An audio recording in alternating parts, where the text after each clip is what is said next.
Sometimes last week, the DCI released a video or CCTV footage showing the final moments of one Sergeant Kenei, who of course was buried on Saturday. We saw that footage of detailing how those individuals got to the Harambee House annex some few minutes before 9 o'clock, all the way until they left at about 9 minutes past 10 o'clock. And of course, this has caused quite some talk in town. We're even seeing the Deputy President speak about it. If you look at the pictures there, it shows you the person now infamously known as General Juma, who was heading to the office of the Deputy President. Of course, Kenei was buried over the weekend. And of course, we have heard so much about how the former CS got to the office and how General Juma got to the office. You can see in front there is the late Kenei when he got to the office, and the Deputy President has been speaking about it. We'll shortly be listening to what he said in as far as his final moments with Kenei, so that you can understand his final conversation with Kenei. Do you have that? The final moments of the Deputy President with Kenei as he spoke during the funeral on Saturday, of course indicating that he had had a conversation with him after he was told that Rashid Echesa and other people had got into that office. Let's just listen to him. Na Kenei akaniambia ya kwamba ni kweli yeye anajuana na Bwana Echesa. Alikuwa amepigiwa simu na kuambiwa ya kwamba Echesa na wenzake waliokuja kwa ofisi yangu walikuwa na appointment. Ndiye akawaruhusu waje katika waiting room. Nikawaeleza wote wakiwemo wakubwa wao kwamba mimi ninataka ukweli. Kila mmoja wenu aende aandike taarifa kwa DCI na waseme ukweli vile ilivyokuwa imetendeka. That was the last moment I had a discussion with this great officer. Let me begin with you, Honorable Kenan. So that's the conversation the Deputy President had with Kenei, and we have seen what the DCI released and said that what it looks like is murder. He dispelled the allegations that this was supposed to be a suicide. What is your comment in as far as how this case is being handled before we get into the politics that is coming out of it? First of all, I think I may have missed because I was away, but I think let me pick it from the institutional perspective. First of all, criminal responsibility is individual. You don't carry the baggage of any other person. Secondly, why the framers of the current constitution decided to have independent institutional role for different institutions, the Office of the Director of Public Prosecution, to have an independent police service, was to make sure these entities functioned independently without the politics of the day. And that is why this is, and I think I must have started with this. First of all, my empathies and sympathies to the family of Kenei, because it's sad, it's traumatizing, it was unexpected. It was, you know, the life of such a brilliant officer actually come to an end. But having said that, I'm not familiar with the intrigues and the circumstances. But one thing that I really say is, it is good to allow this independent, without politics, without this, to do their function and allow the individuals who will be found culpable. You see, again, if you look at even the law the way it is, in the past, before the promulgation of the current constitution, there was no independent role, like you will have police doing this, you will have CID doing this, you will have the Attorney General Office doing this. Right now, there is separation of institutional role. The Directorate of CID is mandated to investigate.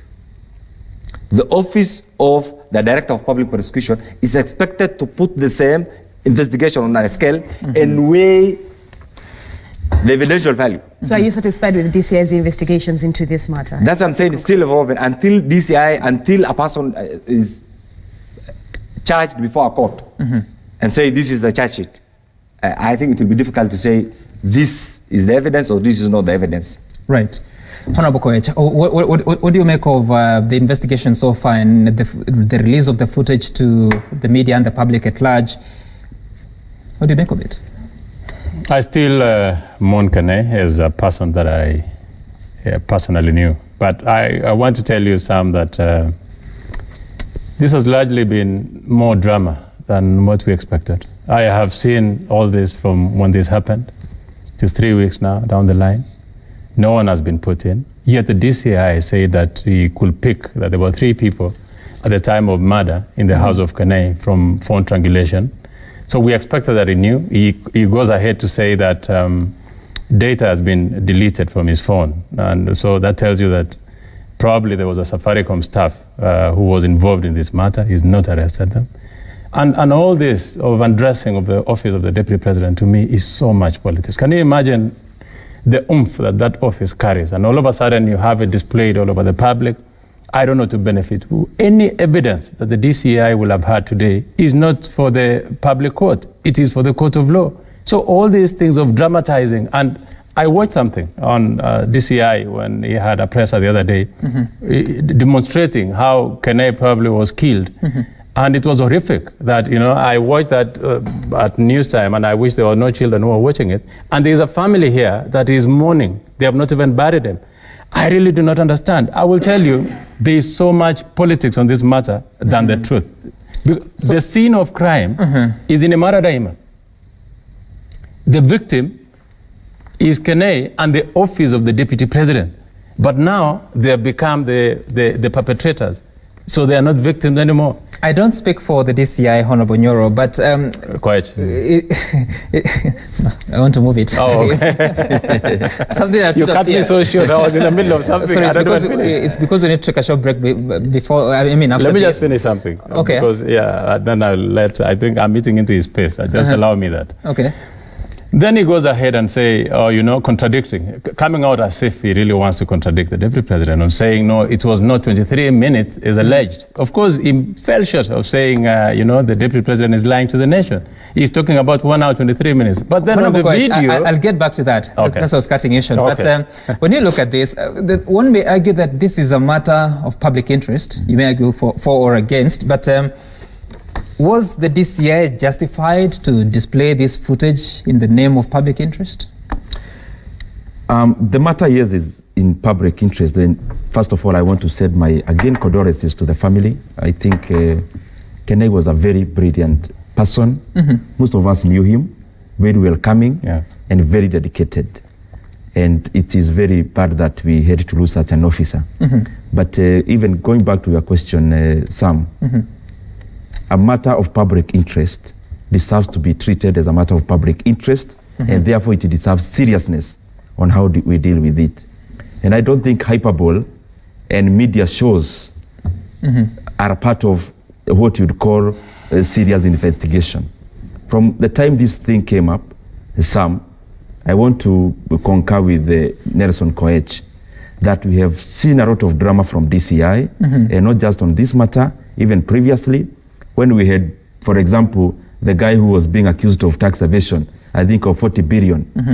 This DCI currently, Kinoti, seems not like it's not possible to do, it's not possible for him to execute his mandate without seeing any cameras from media houses. I think he likes a lot of showbiz. When we saw that case of, I think, Karaoke in terms of tax evasion, instead of prosecuting the case, the country needed that money. I mean, the country needed to seal all the loopholes where we lose taxes. What we saw was a lot of drama. People were taken to court. There is no evidence up to now. Right. And some, as I speak that, I have been a victim of the same DCI. Remember last year, I was arrested by the same characters. They took me to court in Muranga. I was there at the bus. Then the DPP comes and says, I have no communication from them. I have nothing, no charge sheet, nothing. Right. So we have seen a lot of drama from DCI, and I think Kenoti is discrediting that office that Kenyans rely on, so heavily.